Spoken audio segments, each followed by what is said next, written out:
Now that we've had a bit of an introduction to dplyr, let's move on to an introduction to TidyR.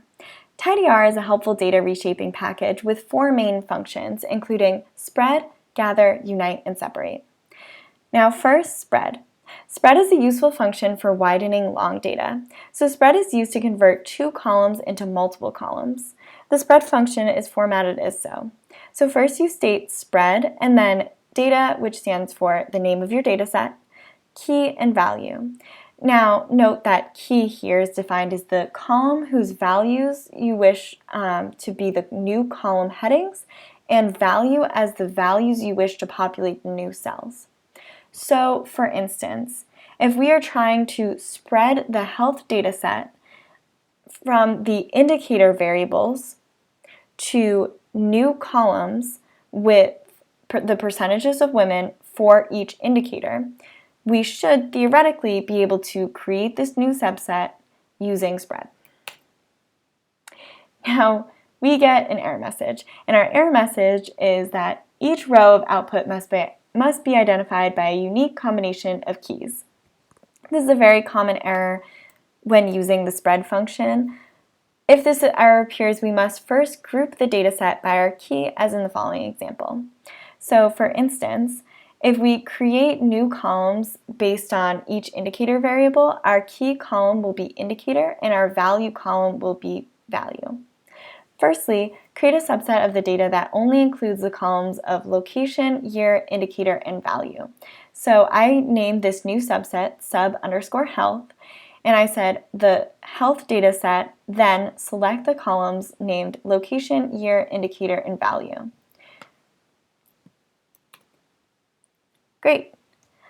Now to create this new subset with the indicator variables occupying different columns, we need to run this line of code.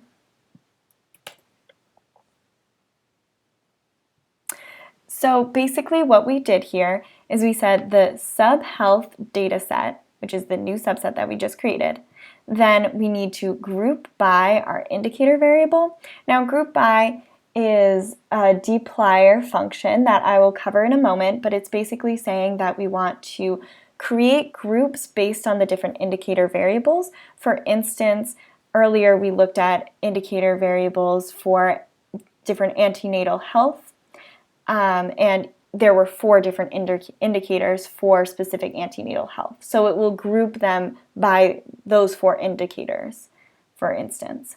And then we mutate, and mutate, for instance, is a function in dplyr in which you create a new variable in your data set. So we're creating a variable in our data set named grouped_id, and this is with all of the row numbers. And then we want to spread our data by our value, and we want to spread the indicator column. Finally, we want to deselect the grouped ID row so that it doesn't show, column, so that it doesn't show up in our new data set. And after we run this, next we can look at the names of our new columns that we created.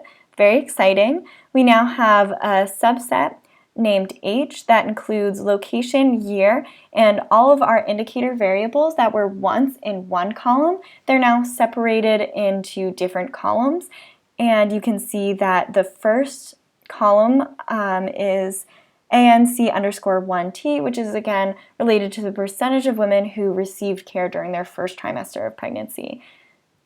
Now, to make these a little bit more understandable for someone who isn't looking at the original data set, we can rename all of these columns using names H and making a vector of new names.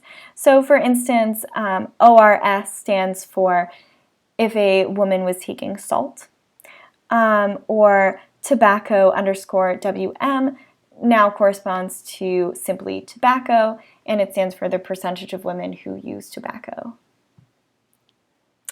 Now we can see the new names of our data set, much more understandable now. and the dimensions of our new data set, it now only has 22,041 rows and 28 columns. So we can see that the data set has widened.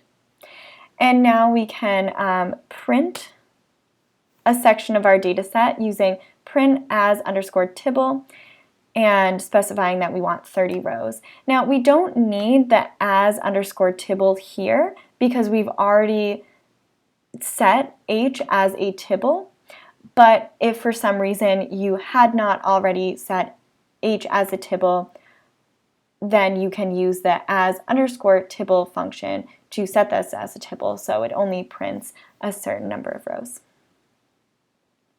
Now to move on to the gather function in TidyR.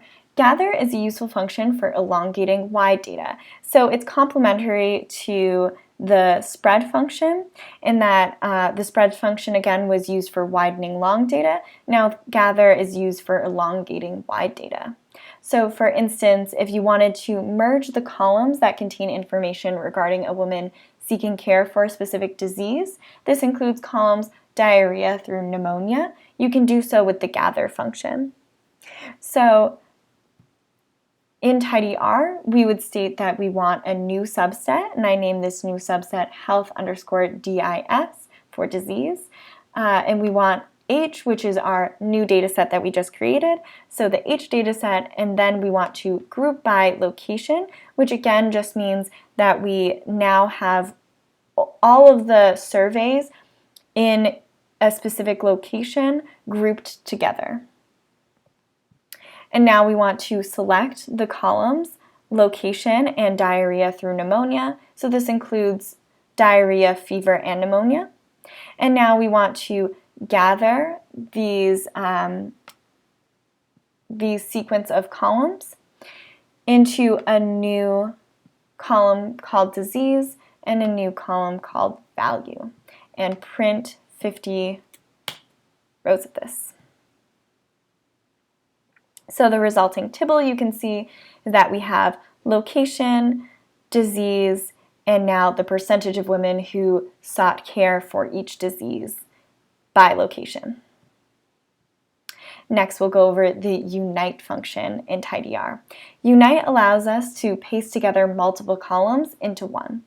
So, for example, if you would like to paste together the columns that contain information regarding the study location, which includes column ISO and location in the health data set, you can do so with Unite.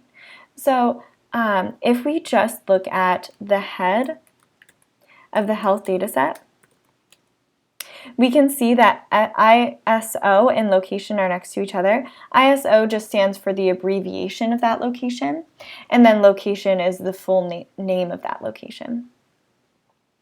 So now we can, so instead of having two separate columns with the abbreviation and the name of the country, we can now have one column designated LOC, and that will give us both the abbreviation and the name. So this new tibble is a subset named health underscore UN, and this is a subset of the health data set, and then we united the ISO column and location column into a new column named LOC, or short for location, and we separated these two columns with a comma, and then we printed it with 30 rows. So you can see that the new data set has our abbreviation and the name of our location both under one column named LOC. Next, we can use the separate function, and separate allows you to turn a single character column into multiple columns. So for example, if you want to revert the LOC column that we just made in the previous example, back to separate columns for the abbreviation of the country or area and the location name, we can do so with the separate function. So we can create a new subset. I named it health_sep. We want the health_UN dataset, and then we want to separate the column named LOC into new columns named ISO and location. And we want to, and in the LOC column, these are separated by a comma. And then we want to print 30 rows of this. And now you can see, as earlier in the health data set, we now have separate columns for the abbreviation and country name.